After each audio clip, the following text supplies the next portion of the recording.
السلام علیکم ورحمۃ اللہ وبرکاتہ۔ الحمدللہ رب العالمین والصلاة والسلام علی رسولہ الکریم، اما بعد۔ باب تطہیر النجاسات۔ یہاں پر مصنف رحمہ اللہ نے نجاسات جو کہ نجس کی جمع ہے، جمع استعمال کیا ہے اس چیز کو بتلانے کے لیے کہ اس باب کے اندر، اس بحث کے اندر بہت ساری نجس چیزوں کو کہ کیسے ان کو مطہر کیا، کیسے ان کو پاک کیا جائے، کیسے ان کو طاہر کیا جائے، ان تمام چیزوں کو اس حدیث کے اندر بیان کریں گے، یا ان تمام احادیث کو ذکر کریں گے جو ان تمام چیزوں سے تعلق رکھتی ہیں، کس طریقے سے ناپاک چیزوں کو پاک کیا جائے۔ وعن ابي هريره الفصل الاول وعن ابي هريره رضي الله تعالى عنه قال قال رسول الله صلى الله عليه وسلم اذا شرب الكلب في اناء احدكم فليغسله 7 مرات متفق عليه وفي روايه لمسلم قال طهور اناء احدكم اذا ولغ فيه الكلب ان يغسله 7 مرات اولاهن بالتراب۔ حضرت ابو ہریرہ رضی اللہ تعالی عنہ راوی حدیث سے فرماتے ہیں کہ اللہ کے رسول صلی اللہ علیہ وسلم نے فرمایا، اذا شرب الکلب، جب کتا پی لے، فی اناء احدکم، تو کیا صرف اور صرف پینے والی چیزوں میں ایسا ہوگا؟ یعنی اگر کوئی چاول رکھا ہے یا برتن رکھا ہے جس کے اندر مطلب کھانے والی چیز ہے، جس کو کتا کھا لے، تو کیا وہ اس میں شمار نہیں ہوگا؟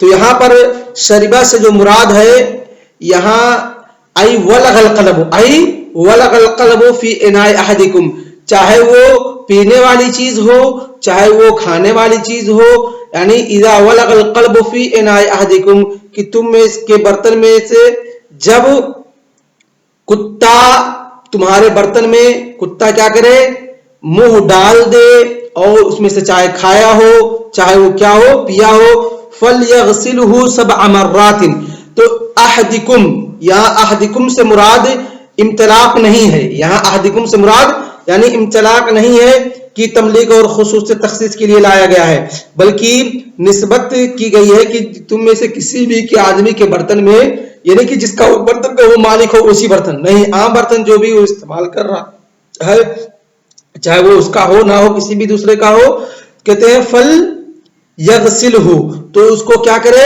7 مرتبہ دھلے، فل یغسلہ 7 مرات، تو اس برتن کو اس کو چاہیے کہ وہ 7 مرتبہ دھلے۔ کیونکہ اس حدیث سے پتہ چلتا ہے کہ کتے کا جو جوٹھا ہوتا ہے اور کتے کے بدن کے اب منہ سے جو چیزیں نکلتی ہیں وہ کیا ہوتی ہیں، نجس ہوتی ہیں، کیا ہوتی ہیں، نجس ہوتی ہیں۔ اور یہاں پر کہا گیا ہے 7 مرات، کہ 7 مرتبہ دھلنا، کتنی مرتبہ، 7 مرتبہ دھلنا، اور ابھی آگے دیگر حدیثوں کے اندر آئے گا 8 مرتبہ، تو اس میں بھی کیا ہے، اس کی ترجیح ہم پڑھیں گے۔ لیکن حنفیہ کا جو قول ہے وہ کہتے ہیں، جمہور علماء کتنی مرتبہ کہتے ہیں، اس حدیث کو دلیل پکڑتے ہوئے کہ 7 مرتبہ دھلے گا، لیکن حنفیہ کا جو قول ہے وہ لوگ کہتے ہیں کہ 3 مرتبہ کافی ہے۔ کتنی مرتبہ، 3 مرتبہ کافی ہے۔ احناف کہتے ہیں کہ 3 مرتبہ دھلنے سے اس کی نجاست چلی جائے گی، 3 مرتبہ کافی ہے، گویا کہ صریح حدیث کی مخالفت۔ اور کیوں ایسا کہا گیا ہے، کیوں اللہ کے رسول صلی اللہ علیہ وسلم نے 7 مرتبہ دھلنے سے کہا ہے؟ کیونکہ آج کل کے جو معاصر اطباء اور ڈاکٹر ہیں، ان کی جو ریسرچ اور دراسات ہیں، اس سے پتہ چلتا ہے کہ کتے کا جو منہ ہوتا ہے اس کے اندر چھوٹے چھوٹے ایک قسم کے دودھ کیڑے ہوتے ہیں، ایک چھوٹے چھوٹے دودھ یعنی کیڑے ہوتے ہیں جو کہ اس کے دبر میں لگے رہتے ہیں، اور وہ اپنے منہ سے صاف کرتا ہے، تو پھر بعد میں وہ کیڑے کہاں آتے ہیں، اس کے منہ میں آ جاتے ہیں۔ پھر وہ جب اگر وہ کیڑا وہ برتن کے اندر کسی چیز کو کھاتا ہے یا کسی برتن کے اندر منہ ڈالتا ہے، تو گویا کہ وہ کیڑے باریک باریک جو ہوتے ہیں، تقریباً کتنے، 4 ملی میٹر، 4 ملی میٹر، 1 میٹر ہوتا ہے، ایک ہوتا ہے ملی میٹر، تو وہ کیڑے کی طول کتنی ہوتی ہے، 4 ملی میٹر، بہت باریک باریک چھوٹے چھوٹے ہوتے ہیں، تو وہ اس سے اس کے منہ سے برتن اور اس چیز کے اندر پھیل جاتے ہیں، تو ان کو اتنی آسانی سے ایک مرتبہ دو مرتبہ دھلنے سے صاف نہیں ہوتے ہیں. تو اس لیے اللہ کے رسول صلی اللہ علیہ وسلم نے ان کی نجاست کو اس کو دور کرنے کے لیے کتنی مرتبہ حکم دیا ہے؟ 7 مرتبہ حکم دیا ہے کہ ان کو 7 مرتبہ دھلا جائے تاکہ وہ آسانی سے چھٹ سکے. اور اسی طریقے سے اسی حدیث کے اندر امام مسلم کی روایت ہے کہ طہور اناء احدکم اذا ولغ فیہ الکلب. جیسا کہ میں نے بتلایا کہ شربہ سے مراد پینا نہیں ہے بلکہ یہاں علوق مراد ہے. جیسا کہ اس حدیث کے اندر آیا, اس لفظ امام مسلم رحمہ اللہ کی روایت کے اندر آیا اذا ولغ فیہ الکلب, کہ جب تمہارے برتن کے اندر, کسی بھی آدمی کے برتن کے اندر, کسی کا بھی برتن ہو, چاہے وہ اس کا خاص ہو یا دوسرے کا ہو, اگر وہ استعمال کر رہا ہے اور کتا اس کے اندر منہ ڈال دیا ہے تو کیا کرے؟ ان یغسلہ 7 مرات, کہ اس کو 7 مرتبہ دھلے. اولاہن بالتراب, پہلی مرتبہ مٹی سے دھلے. پہلی مرتبہ مٹی سے دھلنا کیوں؟ کہتے ہیں کہ اس کے اندر جو کیڑے ہوتے ہیں, جو دودھ ہوتے ہیں, وہ مٹی سے دھلنے کے بعد ہی ختم ہوں گے. لاکھ آپ صابن یا دیگر چیزیں استعمال کر لیں, اس سے وہ کیڑے صاف نہیں ہوتے ہیں, وہ دودھ صاف نہیں ہوتے ہیں. مٹی ہی, کیونکہ مٹی کے اندر ایک قسم کی خاصیت, ایک قسم کی چیز پائی جاتی ہے جو ان کیڑوں کو صاف کر سکتی ہے. اسی لیے اللہ کے رسول صلی اللہ علیہ وسلم نے مٹی سے دھلنے کے لیے کہا ہے. اور آج کے معاصرین جو اطباء ہیں اور معاصرین جو سائنٹسٹ ہیں, ان کی دراسہ, ان کی ریسرچ کرنے کے بعد وہ بھی اپنے اس تحقیق میں پہنچے ہیں کہ مٹی ہی کے اندر وہ صلاحیت اور خاصیت ہوتی ہے کہ جو کتے کے منہ سے جراثیم اور دودھ نکلتے ہیں ان کو مٹی ہی صاف کر سکتی ہے. تو اس لیے اللہ کے رسول صلی اللہ علیہ وسلم نے کہا پہلی مرتبہ مٹی سے دھولا جائے. اور دوسری بات, ایک دوسری روایت کے اندر ہے کہ اولاہن او اخراہن, اولاہن او اخراہن, کی پہلی مرتبہ یا آخری مرتبہ. تو اگر ہم, اور لیکن اولاہن والی حدیث زیادہ راجح اور زیادہ صحیح ہے. کیوں؟ کیونکہ اکثریت کے اعتبار سے جب کوئی حدیث, 2 حدیثیں ہیں اور 2 سے زیادہ حدیثیں ہیں, اور ان دونوں حدیثوں کے مفہوم میں مخالفت ہو, تو ہم کس حدیث کو راجح کریں گے؟ حدیث کو جس کی روات احفظ ہوں گے اور جس الفاظ کو ذکر کرنے والے عدد میں بھی زیادہ راوی ہوں گے, اس روایت کو ہم مقدم کریں گے. تو جو اولاہن بالتراب یعنی پہلی مرتبہ مٹی سے دھلنے والی روایت ہے, اس کے جو روات ہے وہ احفظ ہے اور عدد میں بھی دوسرے اخراہن بالتراب جو آخری والی روایت ہے کہ آخری مرتبہ مٹی سے دھلنے والی روایت ہے, اس کو, یا احداہن بالتراب وہ والی جو روایت ہے اس کے مقابلے میں اس کے روات یعنی اولاہن کے روات احفظ ہے اور زیادہ ہے, اس لیے اولاہن والی روایت کو مقدم کیا جائے گا. اور دوسری بات یہ کہ اگر ہم احداہن یا آخرہن والی روایت کو اس پر عمل کریں گے تو کیا ہوگا؟ ایک مرتبہ ہم کو زائد دھلنا پڑے گا. لیکن اگر 7ویں مرتبہ ہم مٹی لگا رہے ہیں تو کیا ہوگا؟ ایک مرتبہ مٹی کو صاف کرنے کے لیے ہمیں ایک مرتبہ اور پانی استعمال کرنا پڑے گا. تو گویا کہ کتنے مرتبہ دھلنا پڑے گا؟ 8 مرتبہ دھلنا پڑے گا. تو اس طریقے سے روات کے اعتبار سے بھی اور دیگر چیزوں کے اعتبار سے بھی اگر ہم دماغ لگائیں تو پتہ چلتا ہے کہ بہتر کیا ہے؟ پہلی مرتبہ مٹی سے دھلنا ہے, پہلی مرتبہ مٹی سے دھلنا بہتر ہے.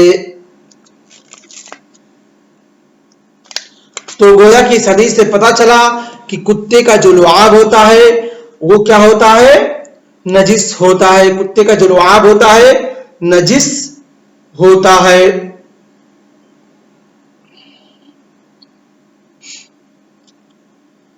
وعنه أي عن أبي هريرة رضي الله تعالى عنه قال قام أعرابي فبال في المسجد فتناوله الناس فقال لهم النبي صلى الله عليه وسلم دعوه وحريقوا على بوله سجلا من ماء أو ذنوبا من ماء فإنما بئستم ميسرين ولم تبعثوا معسرين. راوی حدیث حضرت ابو ہریرہ رضی اللہ تعالیٰ عنہ فرماتے ہیں کہ قام اعرابی, ایک اعرابی بدو دیہاتی مسجد کے اندر کھڑا ہوا. اس کا نام کیا تھا؟ اعرابی کسے کہتے ہیں؟ ہم سکان البادیہ, ہم سکان البادیہ کے دیہات کے رہنے والے, چاہے وہ عربی ہو چاہے وہ عجمی ہو, جو بھی دیہات کا رہنے والا ہوگا چاہے عرب ہو چاہے عجمی ہو اس کو کیا کہتے ہیں؟ دیہاتی کہتے ہیں. اعرابی کسے کہتے ہیں؟ ہم سکان البادیہ سواء کان من العرب او من عجم، چاہے عربی ہو چاہے عجمی ہو، اور جو بھی دیہات کا رہنے والا ہو اس کو کیا کہتے ہیں؟ عرابی اور بدو کہتے ہیں۔ ان کا نام کیا تھا اس عرابی کا؟ کہتے ہیں اس کا نام ذوالخویصرہ الیمامی تھا، بعد نے کہا اس کا نام اقرا بن حابس التمیمی تھا، بعض لوگ کہتے ہیں اس کا نام اعینہ بن حصن تھا، اعینہ بن حصن بن بدر الفزاری تھا۔ کہتے فبال فی المسجد، تو انہوں نے کیا کیا؟ مسجد کے اندر پیشاب کر دیا، مسجد کے اندر پیشاب کر دیا۔ فتناولہ الناس، تو لوگ کیا ہوئے؟ ان کو لینے لگے، مطلب ان کو ڈانٹنے ڈپٹنے لگے، ان کو لینے لگے۔ فتناولہ الناس بالسنتہم سبا وشتما، کہ لوگ برا بھلا کہہ کر کے، گالی دے کر کے اور اسی طریقے سے ڈانٹ ڈپٹ کر کے ان کو لینے لگے، یعنی کہ ان کو ڈانٹنے ڈپٹنے لگے، ان کو برا بھلا کہنے لگے۔ فقال لهم، اور اسی طریقے سے زبان سے کہنے کے ساتھ ساتھ جسمانی تشدد پہ بھی اترنے ہی والے تھے یا اتر آئے تھے۔ ایتناولہ بایدیہم، کہ ان لوگوں نے اپنے ہاتھوں سے بھی ان کو مارنے، یعنی مارنے جا رہے تھے، جو بھی کچھ کرنے جا رہے تھے۔ فقال لهم النبی صلی اللہ علیہ وسلم، تو اللہ کے رسول صلی اللہ علیہ وسلم نے اپنے ان اصحاب کرام سے، ان صحابہ کرام سے کہا کہ نہیں، چھوڑ دو۔ کیا کہا؟ دعوہ، چھوڑ دو۔ کیا کہا؟ دعوہ، چھوڑ دو، کیونکہ اللہ کے رسول صلی اللہ علیہ وسلم کو پتہ چلا کہ اس بندے کو معلوم نہیں تھا کہ پیشاب مسجد کے اندر یا اس کے اطراف میں جو کونے میں کرنا صحیح نہیں ہے، غلط ہے، کیونکہ مسجد کیا؟ اللہ رب العالمین کے گھر ہے، جو پاک، ہمیشہ اس کو پاک رکھنا ہے، جہاں پر اللہ رب العالمین کی عبادت کی جاتی ہے۔ تو اس کو معلوم نہیں تھا، اس لیے کیا کیا؟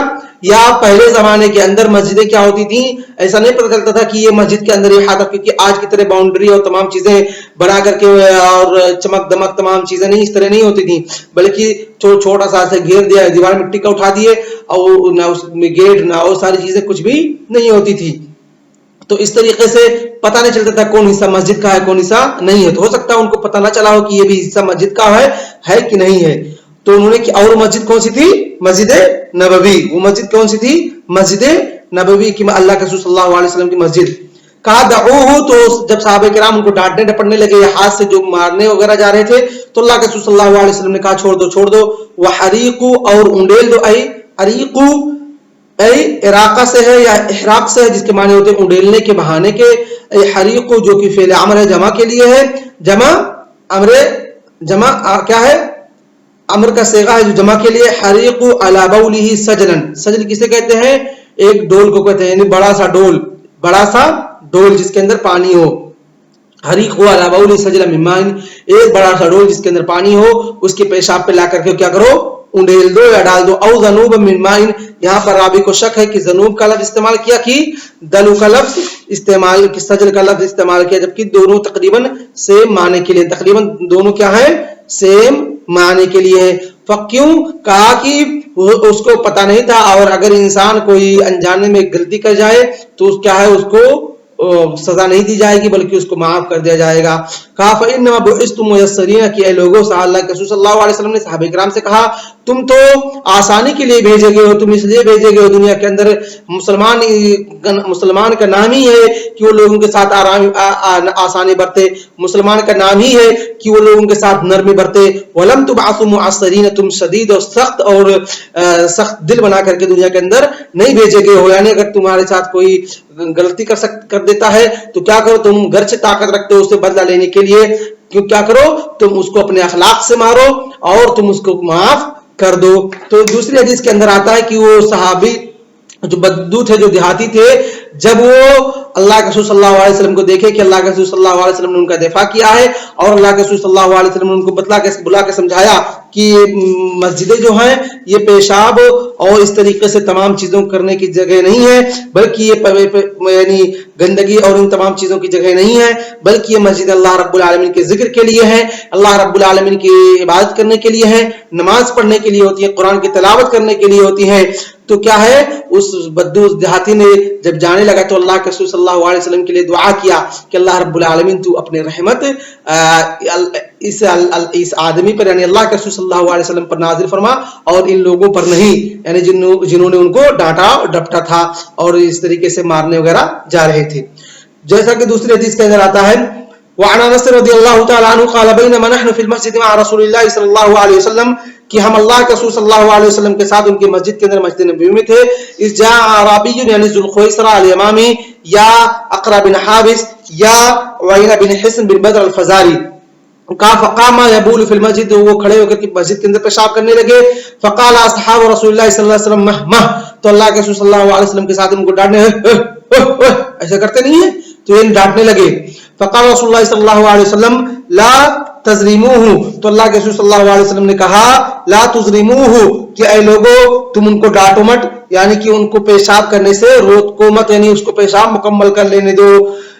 کیا ہے دعوہ، تو لوگوں نے اس کو چھوڑ دی، کہا دعوہ اس کو چھوڑ دو، فترکوہ حتی بالت، تو اس کو چھوڑ دیا یہاں تک کہ وہ پیشاب سے فارغ ہو گئے. تو اللہ کے رسول صلی اللہ علیہ وسلم نے کہا ان هذه المساجد کہ یہ مساجدیں جو ہیں یہ اللہ رب العالمین کی عبادت کے لیے ہوتی ہیں. لا تصلح لشیء من هذا البول والقدر، اس طریقے سے ناپاک چیزیں بول و براز کے لیے نہیں ہوتی بلکہ اللہ رب العالمین کے ذکر کے لیے ہوتی ہیں، اللہ رب العالمین کی عبادت کے لیے ہوتی ہے، نماز کے لیے ہوتی ہے، قرآن کی تلاوت کے لیے ہوتی ہیں. او کما قال رسول اللہ صلی اللہ علیہ وسلم، یا اس طریقے سے جو الفاظ اللہ کے رسول صلی اللہ علیہ وسلم نے استعمال کیے. وقال وامر رجل من القوم، اور قوم میں سے جو لوگ تھے مسجد کے اندر انہیں میں سے ایک آدمی کو حکم دیا. فجاء بدلو من ماء، تو وہ ایک دلو پانی، ایک بڑا سا گڑھا پانی لے کر کے آیا. فسنہ علیہ، تو اس کی پیشاب جو جہاں پر اس نے کیا تھا اس پر ڈال دیا گیا. تو اس سے پتہ چلتا ہے کہ انسان کا پیشاب کیا ہے، وہ ناپاک ہوتا ہے، اور وہ اگر کسی جگہ پر پیشاب کر دے تو وہ جگہ بھی ناپاک ہو جاتی ہے. تو اس کو طہارت کیسے حاصل کی جائے گی، اس پر لا کر کے پانی ڈال دے تاکہ وہ بہہ جائے، اس طریقے سے پاکی حاصل ہوگی. تو آج کا درس ہم اسی پر اکتفا کرتے ہیں. صلی اللہ علیہ نبینا محمد وعلی آلہ وصحبہ اجمعین. والسلام علیکم ورحمۃ اللہ وبرکاتہ.